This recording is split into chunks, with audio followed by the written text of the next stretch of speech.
श्री कृष्ण भगवान बोले, इस अविनाशी कर्म योग को मैंने सूर्य से कहा, सूर्य ने मनु से कहा और मनु ने राजा इक्ष्वाकु से कहा। हे अर्जुन, इस परंपरा से प्राप्त यह योग सब राज ऋषियों ने जाना, परंतु अधिक समय व्यतीत होने से यह लुप्त हो गया। वही प्राचीन योग आज तुमको मैंने बताया, क्योंकि तुम मेरे भक्त और मित्र हो। यह योग रहस्य अति उत्तम है। अर्जुन कहने लगे, आपका जन्म तो अभी हुआ है और सूर्य का जन्म बहुत पहले हुआ था। मैं कैसे मानूं कि आपने सूर्य को यह योग बताया था। श्री कृष्ण बोले, हे अर्जुन, मेरे और तुम्हारे अनेक जन्म हो चुके हैं, मुझे याद है और तुम भूल गए। जन्म से रहित अविनाशी संपूर्ण प्राणियों का स्वामी अपनी प्रकृति में स्थित हूँ, तथापि अपनी माया से जन्मता हूँ। हे भारत, जब जब धर्म की हानि होती है और अधर्म का प्राबल्य हो जाता है, तब तब ही मैं जन्म लेता हूँ। साधुओं की रक्षा, पापियों का नाश और धर्म की स्थापना करने के लिए प्रत्येक युग में जन्मता हूँ। जो मेरे इस अलौकिक जन्म और कर्म का तत्व जानता है, वह मृत्यु होने पर फिर जन्म नहीं लेता और मुझ में लीन हो जाता है। इस भांति मोह, भय और क्रोध को त्याग कर मुझ में भक्ति करके और मेरी शरणागत हो जाने से मनुष्य ज्ञान रूपी तप से पवित्र होकर मुझ में मिल गए हैं। जो जिस भाव से मेरा पूजन करता है, उसको मैं उसी प्रकार का फल देता हूँ। हे पार्थ, मनुष्य सब प्रकार से मेरे मार्ग का अनुसरण करते हैं, अर्थात यह चाहे जिसकी सेवा करें वह मेरी ही सेवा है।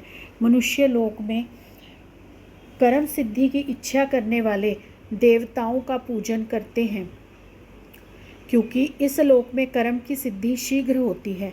मैंने चारों वर्णों की सृष्टि अपने गुण और कर्म से की है। सृष्टि का कर्ता मैं हूँ, तथापि मुझे अकर्ता अविनाशी जानो।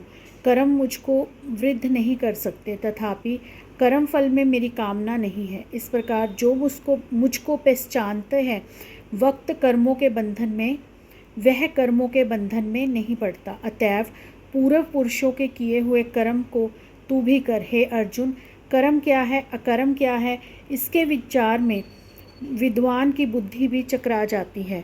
उसी कर्म का वर्णन मैं तुमसे करूँगा, जिसके जानने से संसार के बंधन छूटकर मोक्ष के भागी होगे। कर्म, विकर्म और अकर्म तीनों का जानना आवश्यक है, क्योंकि कर्म की गति गंभीर है। हे अर्जुन, जो कर्म करने की कोई कामना नहीं रखता और जिसके समस्त कर्म ज्ञान रूपी अग्नि से भस्म निर्मल हो गए हैं, उसको पंडित कहते हैं। जो कर्म फल की आशा छोड़कर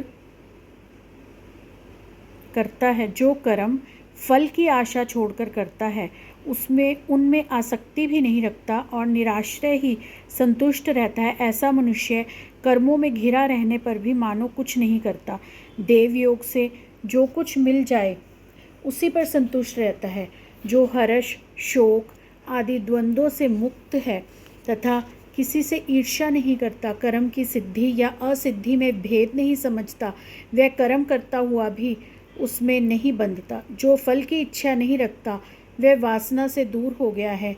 ज्ञान में जिसका मन अचल है, जो यज्ञ के कर्म करता है, वे सब कर्म लुप्त हो जाते हैं। हवन करने का पदार्थ भी ब्रह्म है, आहुति देने वाला भी ब्रह्म है। इस प्रकार जिसकी बुद्धि में सब कर्म ज्ञान में है, उसको ब्रह्म प्राप्त होता है। कोई कोई कर्म योगी देवताओं की पूजा करते हैं और ज्ञान योगी ब्रह्म रूप अग्नि में यज्ञ रूप से हवन कर परमात्मा का भजन करते हैं। कोई ऐसे हैं जो अपनी इंद्रियों को तथा कर्मों को संयम रूपी अग्नि में होम कर देते हैं, और कितने ही इंद्रिय रूप अग्नि में इंद्रियों के रूप शब्दादि विषयों को होम देते हैं।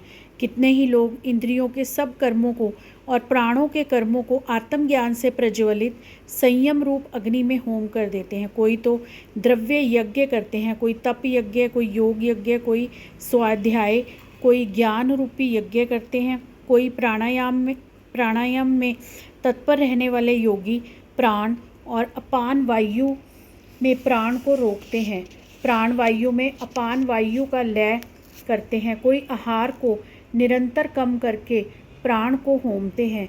वे यज्ञ वेता है और यज्ञ से ही इनके सब पाप नष्ट हो जाते हैं। जो यज्ञ में बचे हुए अमृत रूप अन्न को खाते हैं वे सनातन ब्रह्म को प्राप्त होते हैं। हे अर्जुन, जो यज्ञ नहीं करते हैं उनको यह लोक और परलोक दोनों ही नहीं है।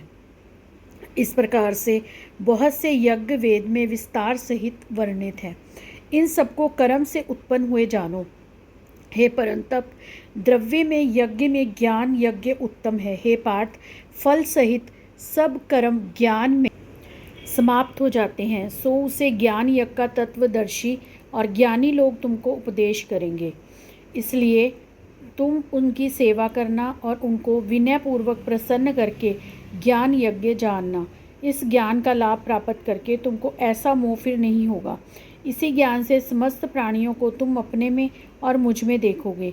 यदि सब प्राणियों से भी अधिक पाप करने वाले हो तो भी ज्ञान रूपी नौका से ही सब पाप रूपी समुद्र को पार कर जाओगे। हे अर्जुन, जिस प्रकार प्रज्वलित अग्नि लकड़ी को जलाकर भस्म कर देती है, वैसे ही ज्ञान रूपी अग्नि सब कर्मों को भस्म कर डालती है।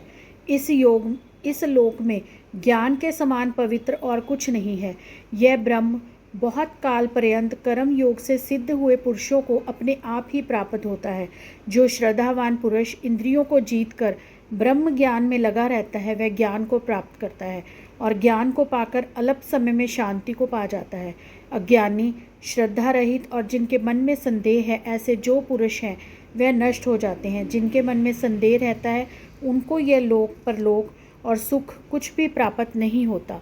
जिसने परमेश्वर आराधना और निष्काम कर्म योग के आश्रय से कर्म बंधन त्याग दिए हैं, हे अर्जुन, उस आत्मज्ञानी पुरुष को कर्म नहीं बांधते। अतएव अज्ञान से उत्पन्न हुए चित्त के इस संशय को ज्ञान रूपी तलवार से काटकर मेरे बताए हुए कर्म योग को करने के लिए प्रस्तुत हो जाओ।